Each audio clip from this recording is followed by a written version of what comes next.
People are living on the streets and people are buying houses for baskets and video games. The world we live in is nuts. All their games just stuffed in boxes. They keep them in storage. They have multiple storage units. They stuff stuff in the closet. They put it under their bed.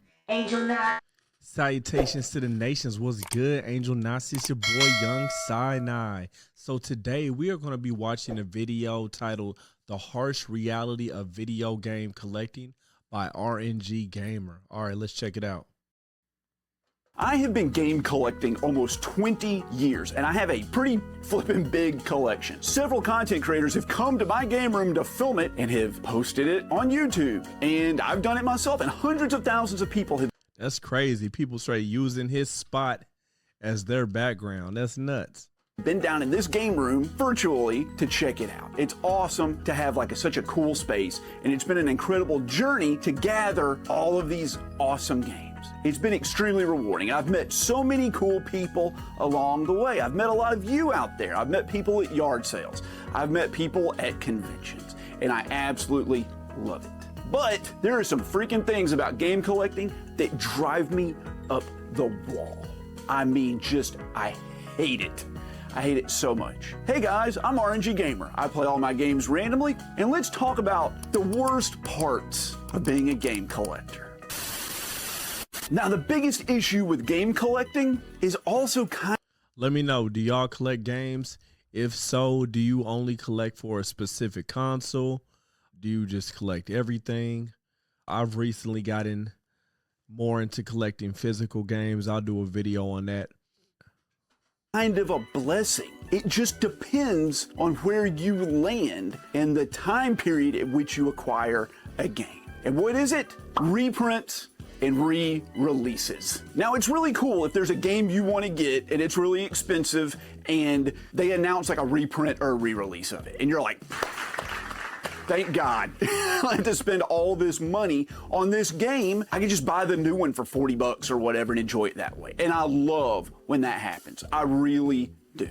But when you're on the other side of the coin and you've already spent the money, sometimes a lot of money, and they announce the re-release, it's like someone betrayed you. It's like you got stabbed in the back. There are games I spent years trying to find. I finally get them, and of course they sit in the backlog for a long time because I have so many games to play through. And while they're sitting there, what do you know? A new release comes out, and a lot of times a better release. Not only does it freaking usurp the game you already meant to play, but a lot of times it drives down the value of the one you already bought because there's another option now. Let me show you a few examples. On this channel, I went way out of my way to buy all the Let me think. Can I think of any examples?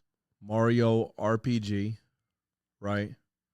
Obviously, the Mario games that he keeps showing, like Mario Sunshine and stuff. What else? What about the 2D HD games? Castlevania DS games, Dawn of Sorrow, Order of Ecclesia, and Portrait of...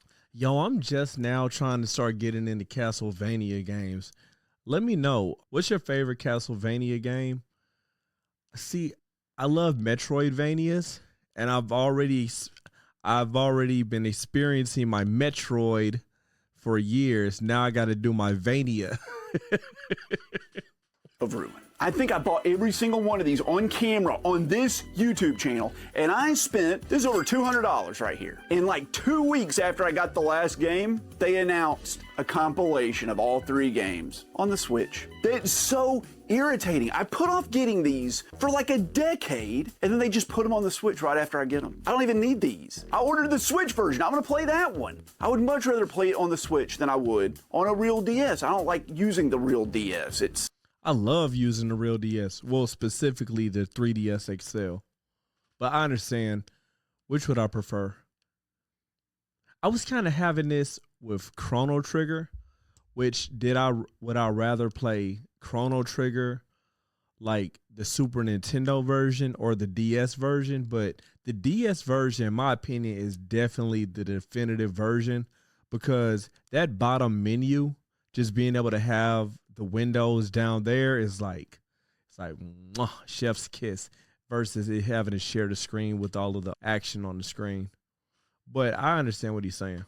You know, they're getting older. The hinges on mine are kind of flimsy, but playing the Switch is just a better experience. Plus, there's extra features in the Switch version, so these are like redundant now. Some holy grails in the PS1, Suikoden 2 and Suikoden 1. This, for years, was on every top 10 list of the most rare and expensive PlayStation 1 games. That being true or not, it was very expensive. Guess what? They just released a compilation of the two of them. You can go order it right now. Even newer games that came out. Here's a homebrew released by Limited Run Games. On the NES, it's Always Awakening. This is an NES game in the box. This is still sealed. I paid $80 for this. Just a few months later, this pops up on Amazon. The Always Collection. It has Always Awakening on it, but it's on the PS4 with like trophies. They also put this on the Evercade. $80 spent. Don't need it. Don't need it. Or what about when like a new retro style game comes out from a company? So, well, I guess he already answered. I was going to say, so if he buys those and then they re-release it, can he just sell the other one? But like you said, it drives down the value. But how much does it drive down the value? Because it is the original. So it still has to hold some type of value, I would assume. But yeah, that's got to be irritating. And they really hype it up, like Xenocrisis. Xenocrisis has been released on every single console out there. Neo Geo, N64, Super Nintendo, Sega Genesis, PS5, just everything. I passed on it like 50 times. I was like, I'll find a copy somewhere else. They just put it on a compilation on the PS5 for like $20, along with two other games I had already bought, Battle Axe and Final Vendetta. Think of all the people that rushed out. Man, yo, you want to know what I want to see a remake of? Metal Gear Solid with like modern day graphics. Oh my gosh, that would be insane. Got to buy those games for like $60 or $300 for the Neo Geo version of this, and they just throw it on a compilation. That's so irritating. But the worst is when you spend a lot of money on a game. Here's Mushihime Sama. I bought a Japanese. Did I say a re-release of Metal Gear? I meant a remaster. I don't know if that's what I said. PlayStation 2 so I could play this game. And then I paid over $150 for this to have it shipped all the way from Japan. And it took me years to find a copy of it. And the definitive edition on the Nintendo Switch came out right after. I had like $300 invested in this game. Collector's edition of this cost like $50. That's so irritating. It's so bad that I like wait years when a new game comes out sometimes because I'm like, I feel like it's gonna get another release. It's like putting me off from game collecting. It's slowing me down.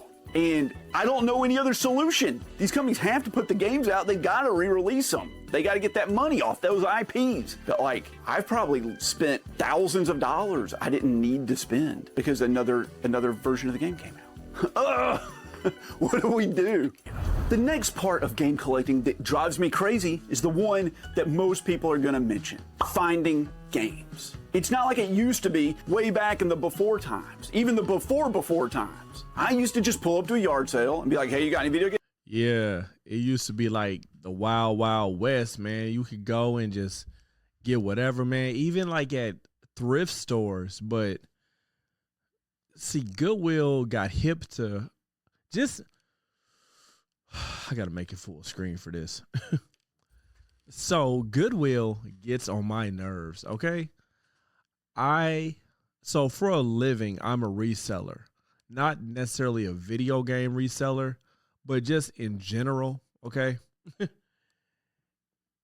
Goodwill has realized that people are reselling these items, and now it is literally the same price as it would sell for on eBay. You cannot go in there these days and expect to make a profit. I say that to say, with video games, they pretty much have them listed as what they're going to sell for on eBay. So you're not going to go into a Goodwill and find a Super Nintendo game for $5. Good luck. But it's crazy. It's crazy out here. If you want to get the best deal when it comes to a lot of these old games, it's best to get like the Japanese version of it. Specifically on like an action game where you're not going to have to read a lot. Like an RPG, that's kind of different. But low key, you could really get an RPG or something. And depending on your patience level, if you got like ChatGPT on your phone, have it take pictures of it, have ChatGPT translate, and there you go. Bada bing, bada boom. Games are like, yeah, we got like 8 boxes of them. You grab like a truckload full, and like, that'll be $50. That stuff used to happen. It used to happen all the time. Not anymore. Not anymore. You might find stuff going out and about, but it's going to be like old PS4 stuff, PS3 stuff, and that's fine. That's, you know, the same distance in the past. That's 20 years ago for PS3 stuff. Crazy, right? 19 years ago, the Nintendo stuff was when I started collecting. It's been the same span of time. But here's the thing, I don't need that stuff. I've already got it. I bought it as it was coming back. I wasn't reaching back to grab on to these old memories I had. I've just built the memories along the way. So going out hunting, not only do I have to compete with resellers and flippers, and that's fine, even if I find something, it's not gonna be something that I need. If I buy it, well, that means I just have to flip it. And I don't really wanna do that. I don't wanna flip anything. I don't care to do it. But I feel guilty leaving it there because it's a good deal, but I'm also just taking it away from someone who might need it for whatever reason. Now, these days, the best way to find a deal and find a game that you really want is to just go to a convention. There's a problem with that. Conventions don't last all year. They're basically just in the spring and the summer. So what do? You end up stockpiling all your money to go to a convention. Here's another thing when you're trying to get games, and I stole this idea from another YouTuber. I'm sorry, I do not know his name, but I was looking at the video just so that I could figure out how to build my game collection. If I remember, I will leave their video in the comments. I'm sorry, in the description of this video. If I remember, look for when you are trying to build your game collection, okay? And let's say that you're looking for a specific game. Sometimes that game might be with a bundle or a lot of games, okay? When I say a lot, I mean not a lot of games, but a lot, okay?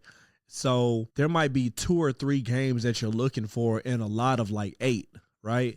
So it might not be, you might be able to find it cheaper if you go ahead and buy it like that, like on Facebook Marketplace or eBay or something like that. It's just something to keep in mind. And then you have like a 3-day knockdown, drag out spending spree where you're hanging out with your 50 closest friends and talking with people and wearing yourself out. And for whatever reason, my bad, I keep feeling like I'm going to need to justify myself to you guys for some reason. When I say I'm a reseller, I'm specifically saying like I resell iPhones, I resell electronics, I resell medical commodities, I resell a lot of things like that. I don't really resell video games. I know people hate resellers in the gaming community, but I don't really resell video games, even though I actually did get my start as reselling video games, but I don't do it these days, and not specifically because I feel like resellers are bad people, but because there's no profit to be made. And plus, like, since I'm a collector, I would probably hold on to a game depending on what it is, but I just wanted to clarify that for you guys.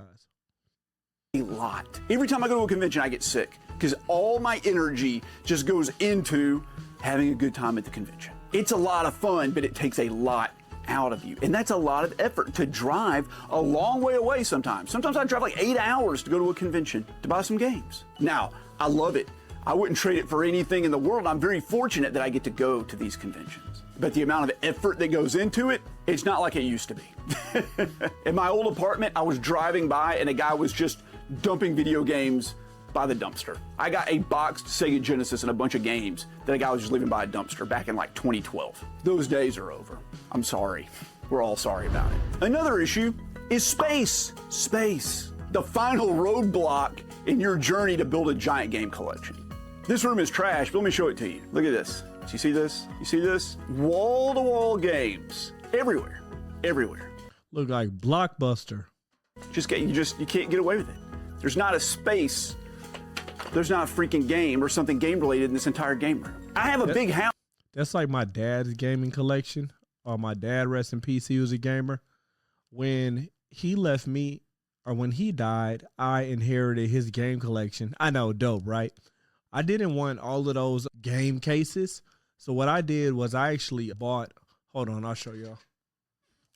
I actually bought these books, right?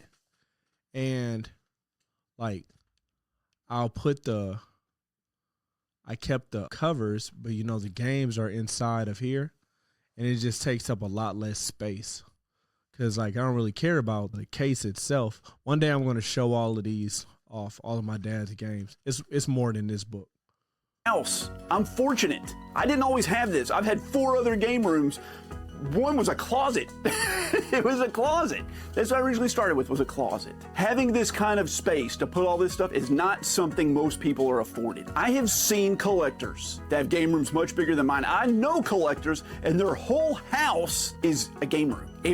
Man, you know who has a crazy game room? We're going to have to look at it one day. Metal Jesus. Oh my gosh, that dude's house is a game room, like he just said. Surface is gaming stuff. They bought a house to have more room for games. I know other collectors that have all. You know who had bought a house for their collection? Was Martha Stewart. She bought a house for her baskets. People are living on the streets and people are buying houses for baskets and video games. The world we live in is nuts. All their games just stuffed in boxes. They keep them in storage. They have multiple storage units. They stuff stuff in the closet. They put it under their bed. They can't have access to it. They can't look at it. They can't enjoy it because they can't get to it. It stresses almost all of us out. The organizing the game room, the finding places to put stuff, alphabetizing things, just moving a collection, like moving this Nintendo set like across the room and moving the Sega Genesis stuff over here would take hours, hours and hours and hours. And you don't realize how much of a burden that can be. Time you could be spent playing the games. When I get a new batch of games in that I've bought, or like a shipment comes to me, I have to like catalog them in a database. I have to add them to my random game backlog. I have to make a note of how much I spent on them to send to the insurance company. I have to find spaces on the shelves.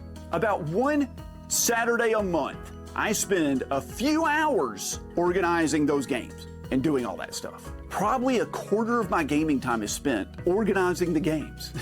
Why? It's because I'm meticulous. But I think most game collectors are. I know a lot of you out there are in the same boat. It's hard to keep it under control. When you have empty space, you want to fill it in. And when the space fills up, you want to make room for more. Now this. Yeah, I have a small game collection in comparison, and I was like, Dad, how do I keep a database of the games that I'm getting? And I decided to use Trello. Trello, for those of you all who don't know, is an organization tool. And it's for more than just games. It's just for life, period. But it uses Kanban boards. I'll show y'all one day. Next point is going to be a little controversial, okay? But I'm going to do it. I'm going to rip the Band-Aid off. I have collected many things in my life. I've collected guitars, coins, books, video games, watches, art, all kinds of things. Stamps. I collected stamps at one point. The video game collecting community is different than any other community I have ever experienced in my life. And I've known people that have collected cars and clothes and Americana and all kinds of stuff. The video game collector community is young. It did not really exist until YouTube. I'm sure those video game collectors out there, and most of you watching probably are, you started this hobby because you saw someone like me or someone else back in the day on YouTube. And chances are they were talking about getting great deals and going out and finding games really cheap. It's a great hobby you can get into. You can relive these memories for like no money. And then the prices start going up. And then everybody gets sad. It's so expensive. The hobby's so expensive. It's ruining it for everybody.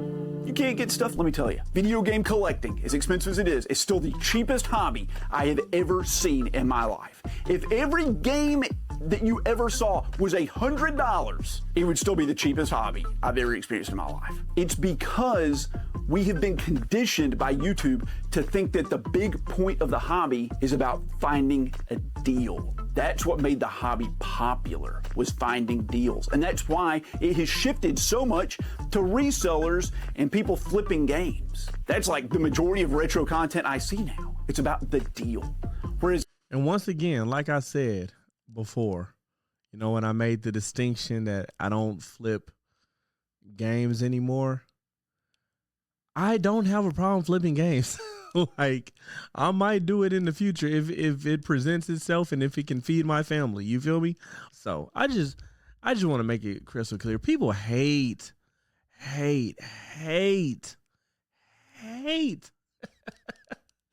video game resellers, which is so ironic because you hate video game resellers, but then you go to these conventions that you look forward to and drive 8 hours for. I'm not talking about this guy specifically. I'm saying just people in general, to go buy games from the resellers that you hate. Make it make sense.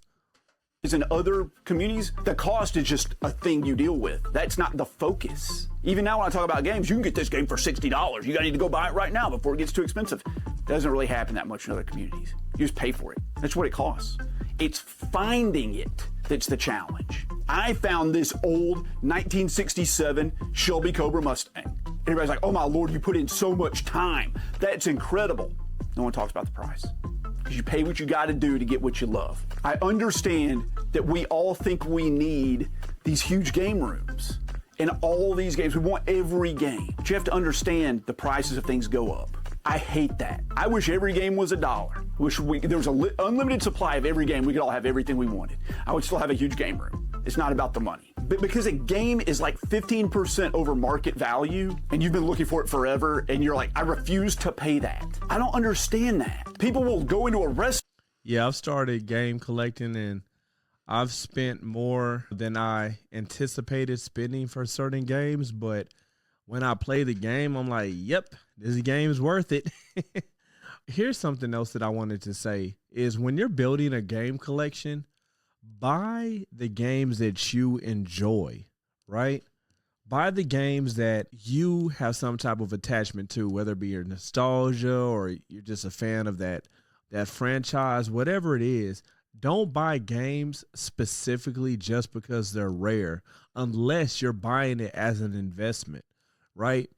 Or I mean, do whatever you want. You know what I'm saying? Like, do whatever you want for real. But I'm just saying, your collection should be something that you look at and you're like, man, these are dope games. Like, I have a collection of dope games instead of I have a collection of a lot of games, right? I would rather have less games, but they're all bangers. In my opinion, they're all just dope versus having thousands of mid games with some good games thrown in there. But that's just me, though. You know what I'm saying? If you know, you know. Restaurant and spend $120 on a meal for them and their family when they could just drive down the street and get a similar meal for like half the price, yet they don't. Because in that world, the money isn't the issue.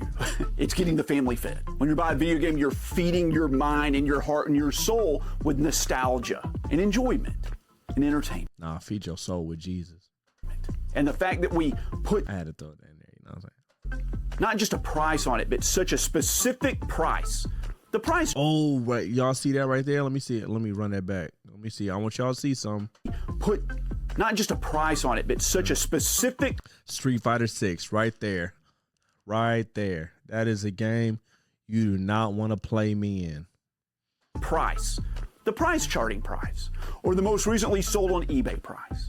If you got the money, don't worry about the nickels and dimes. Don't even worry about the dollars that much. Don't pay double, but if you got the money to buy a $50 game and you pay for $100, you pay $100 for it, don't sweat it. It'll all come out in the wash later. We spend so much time focusing on money and the value of this stuff instead of doing what we should do. Enjoy the experience of having it and playing it. That being said, what is this bullet point? Don't let the money be the deciding factor in a game. If you want that $800 game, get that $800 game if you can afford it. You're not. I'm glad he said if you can afford it. Some of y'all are just buying the $800 game and can't afford it. Throwing your money away. You're just putting an $800 game on the shelf. You can always get your money back out of it later. Now, all of this doesn't mean anything if you don't have any money. If you're broke, you might be able to get your money back because like he said, if they re-release that game, that, price might diminish some. Don't go into debt for a game. Do not go into debt for a game. I'm glad he's giving some good advice here. Don't go in debt for a game, guys. Come on now. All the hours of entertainment you got out of this stuff. To me, The Last of Us is a $1,000 game. It's worth $1,000 for the experience I had out of that game. So finding it for $20 is a deal. even if $20 is double the going rate. And the last talking point is really just putting all these together. Don't let the things you own you. There are many other things out Make your money, man. Don't let your money make you, man. here in this world. Going outside, taking a walk, spending time with loved ones, spending time with your family, working on your house, doing the dishes. I know we have a tendency to just try to go, You know what's even better than all that? Going outside with the handheld and playing video games. Or spending time with your loved ones while playing a video game. Or doing dishes and then drying off your hands really quick using the handheld. Get back to doing dishes and then playing more video games. all in on something we love and we're passionate about. And I get that. Believe me, I get it. I understand. But your love for this hobby will wax and wane over time. It will go in and out. You'll fall out of love a little bit. You'll fall more in love. You'll play games that frustrate you. You'll play games that you want to play so much you never want to play another game again. Don't be beholden to your video game collection. And when you get upset with it, don't make a rash decision and sell it all off. I want to get out of the hobby. I'm done with it. I'm done with it. I hate this. I hate dealing with all the prices and the scalpers and the flippers and stuff. Just wait. Be patient. It'll come back around. I'm in a low point right now with buying games. I just don't want to buy very many video games at the moment. You know why? Because I've been enjoying. Also, he just made me think about, and I know I keep jumping back to myself and flipping. I've never been a scalper with games, but I have been a flipper. That's two different things. Enjoying playing them. That time I spend organizing them and stuff, I've been using that to play games. And it's made my life a little happier. Of course, the weather's warming up, yard sale season's happening. I'm kind of getting the hankering to go out and hunt a little bit, whether I find anything or not. But keep your collection under control and keep your emotions in check. This is supposed to be fun. You remember that? Remember fun? Remember fun? You remember not yelling at the video games? Remember not slamming the controllers down? You remember just seeing a game that you'd never seen before and pulling it off the shelf and not pulling out your phone to see if you can get it cheaper on Amazon? You just buy it, bring it home, play it, and enjoy it? Remember those days? What if I told you most gamers out there still feel that way? They're just paying for an experience. They're not paying for a commodity. Game collecting is wonderful. It's one of the most rewarding things I've ever done in my life, and it is my passion, obviously. But it's not everything there is. I think we lose sight of that sometimes. That's a fact. All right, y'all. I appreciate y'all tuning in. That was an awesome video from RNG Gamer. You know, shout outs to him. Keep your collections under control, okay? Keep your hobbies under control and you'll be good. You know what I'm saying? Let me know in the comments if you collect games, for what system is it for, right? And do you play your games or you just have them sit on the shelf and look at them? All right? But I appreciate you guys. Please go ahead and make sure that you subscribe. I'm on my journey to 1,000 subs, you know what I'm saying? I'm having a giveaway for my old Trim UI brick, okay? And if you sub, you can see how to win that in the community tab. I appreciate you guys. God bless and salutations to the nations. Peace. Angel Knot.